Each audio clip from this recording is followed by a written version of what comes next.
I think, I mean, you take a fantasy character like a vampire and you place it in a show where anything can be written, and it still has its faults and its vulnerabilities. And no matter who you look up to or who you've ever met or who you aspire to be or anything, everybody has their faults and everybody has their vulnerable moments. Yeah, and not because I was ever like this, ever, but absolute, raging, stubborn bullheadedness does not always work out the way that you would want. So I've tried to stop, like I said, I've tried to stop hitting my boyfriends. Mm-hmm. Yeah, never goes well. I still got cuts on my back. Mm-hmm.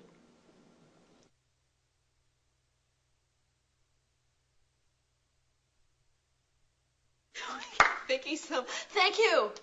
Thank you. I desperately want new shoes. Jules, I love you. Yeah, I had one pair of boots that I ran around in all year, and I'm telling you, my bunions, it's not a lot of fun to, jump down 5 feet in high-heeled boots.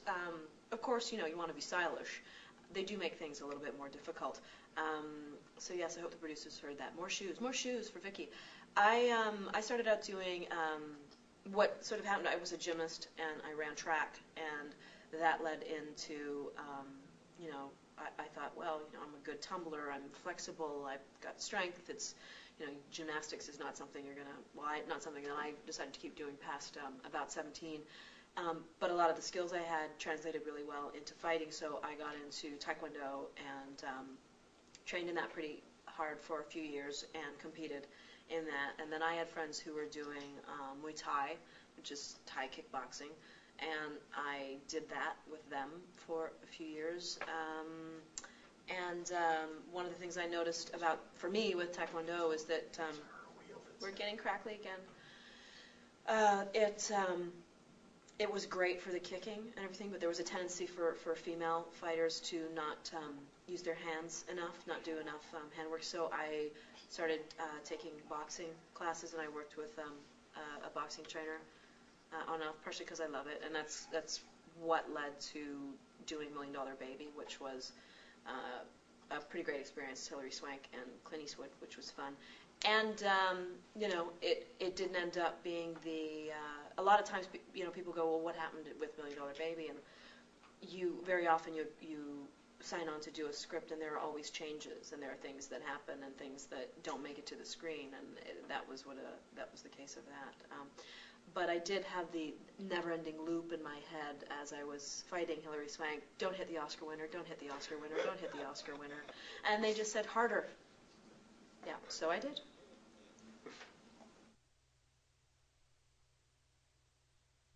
I'm going to go with this one because I got an idea right away. In Love Hurts, which was actually the second episode we shot after the pilot, or did we shoot that one first? No, we shot that first. So even before we shot the pilot, we shot episode 5. And it's the one where I'm having the dream of the incubus jumping into my bed. And I'm in like a little tiny top and little tiny shorts, and there's 50 guys standing around. And so you try and sort of winnow down the amount of people that are in the room looking at you while you're in your drawers. And I'm in the bed with the guy playing the incubus, and he's very gentlemanly, sort of like keep sort of supporting himself, standing off of me while we're waiting to set a light or something. And our craft services guy walks in with a tray of piggies in a blanket and puts the platter up right under my nose. And I'm like, dude, half naked here. Hey, yeah, can you take the wieners somewhere else? So yeah, that was somewhat mortifying. And I'm like, I'll pass on the food. Just about to make out with a demon in my underwear in front of 50 people. Yes. So yeah, that was probably the most embarrassing. And the rest of the world. Yeah, I was making out with the rest of the world. No. But you were in your underwear. Yes. Yes, this is true. That was pretty embarrassing. It's hot, though. Yeah. Yeah, I opened a door into my face. I don't think it could get much more embarrassing than that. I think there was some pants splitting on someone who made action sequences in tight pants. They never go well. I think a jacket. I ripped the jacket down the back. Oh yeah, he did a He-Man move. He did one of these. Yeah, that would be and the underwear sausage roll thing is really probably the most embarrassing for me.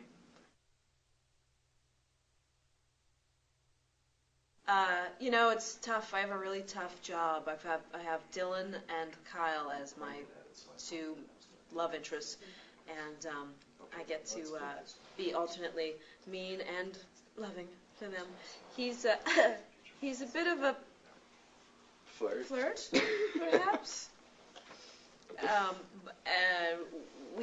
We all adore each other. So, when you're working 16, 17 hours a day, and then you go home, you get 3 hours sleep, and you turn around and you go back, it better be a good situation. And we're really lucky because it doesn't always come together.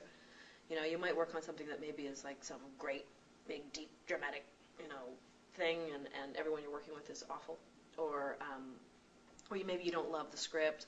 But working with Kyle is just great. We just have a great time together. There's lots of, we have a great rapport. And it's the same for Dylan and I, and the same for the three of us. We get each other, and we gel. Like I said, when we went to our test, we all just went, oh, you, please it be you. That's who I want. Not that there was anything wrong with the other contenders. They were all great, but there was just that chemistry. Yeah, absolutely.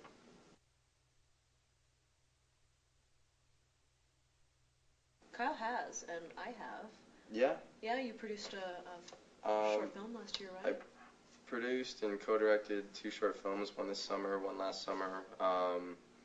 I got the camera op on Whatever's music video, which we shot on over the course of a couple weekends up in Vancouver.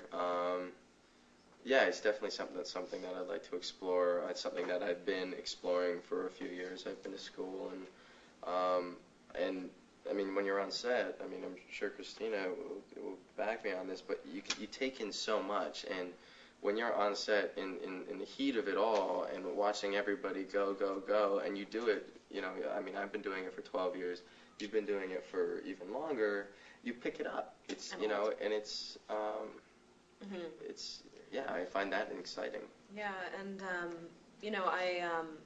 I am working on a couple scripts. And every actor says that. But I worked with a couple of great people on on a pilot called Nikki and Nora, which was for UPN. Nancy Lee Myatt and Liz Vassy, who's on CSI now. And we co-created a pilot that we sold that ultimately, as pilots do, didn't end up getting on the air. But, we did it. We got it out there. And we'll continue to work on these kinds of projects because, like I mentioned before, you want to work with people that you love, and sometimes the situations don't always present themselves in the perfectly right format, so that you could say, oh, this would be, if it just comes to you, maybe it wouldn't fit. But if you create it, if you have a hand in creating it, you can tailor it to include whoever you want. So we wrote the role for Liz, and we wrote the role for me, and and Nancy Lee wrote this great script that we were able to sell, and we'll continue to try and come up with situations, because as an actor you don't have a ton of power.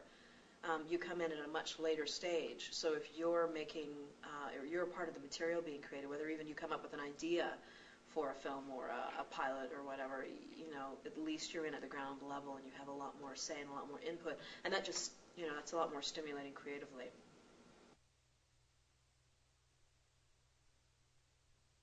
Well, we sure hope we get another season. We really appreciate all of the letters and the postcards, and I think fangs you guys have been sending to Lifetime. I've seen a few of them wandering around the office, and they are actually wearing the fangs in the offices of Lifetime Television here in downtown Century City. Yes. Yes, they are. Yes. And if they're not, I'm going to make them.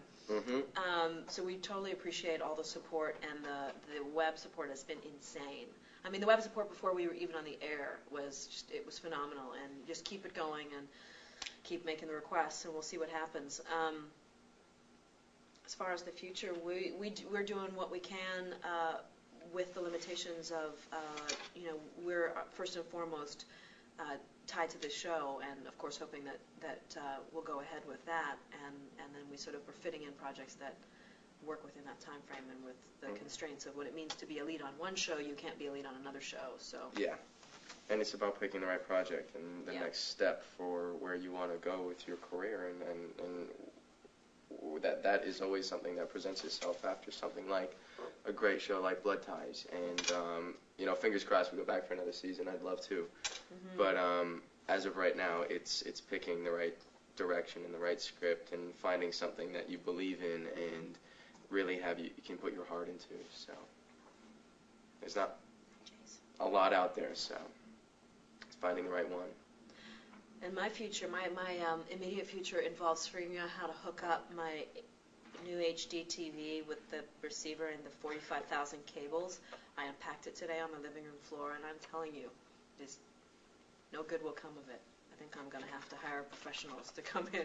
I've got like 40,000 wires. That's what I was doing right before I came here. It was very glamorous. I was sorting wires and crying, just crying a little bit. Yeah, I started to put together this stand, the big media stand, for this giant TV that I've ordered, and I did it wrong, and my boyfriend had to completely redo it. He's like, yeah, babe, I started over. Yeah. Oh, God. And we're wrapping it up. We're waving hi to Jace in Iowa. Jace. And they're giving us the big get the hell out of here sign.